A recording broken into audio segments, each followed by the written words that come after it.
ভাই বোন যখন একসাথে কথা বলে তখন আল্লাহ তাআলা বলেন এই সময়টাকে থামিয়ে দাও। আমি খুব অবাক হয়েছিলাম এই হাদিসটা শুনে। আচ্ছা, ভাই বোন কথা বললে ফেরেশতাদেরকে আল্লাহ কেন সময় থামিয়ে দেওয়ার কথা বলল? পরে যখন ডিটেইল জানলাম তখন খুব কষ্ট লাগলো। ডিটেইলটা ঠিক এরকম ছিল।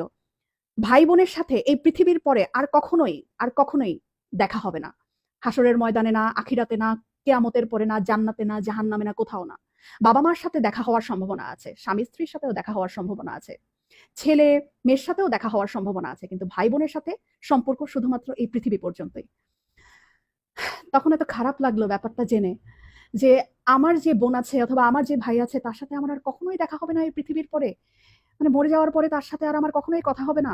এত ক্ষণস্থায়ী একটা সম্পর্ক আমাদের। যারা সম্পত্তি নিয়ে ঝামেলা করে ভাই বোনের সাথে কথা বলে না, যারা অনেক ঝগড়া বিবাদের কারণে ভাই বোনদের সাথে কথা বলা বন্ধ করে দেয়, তারা না করেন না এই ব্যাপারটা। সময়টা না খুব কম আমাদের, খুব কম।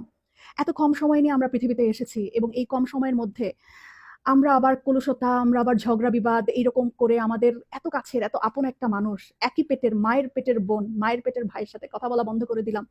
এই মানুষগুলোর সাথে তো আমাদের আর পৃথিবীর পরে দেখাও হবে না, কথাও হবে না। কি দরকার মনে এত কষ্ট রেখে? ভুলে যাই না সব, ভুলে যাই। অল্প একটু সময়ের ব্যবধান, তারপরে সব নাই, শেষ।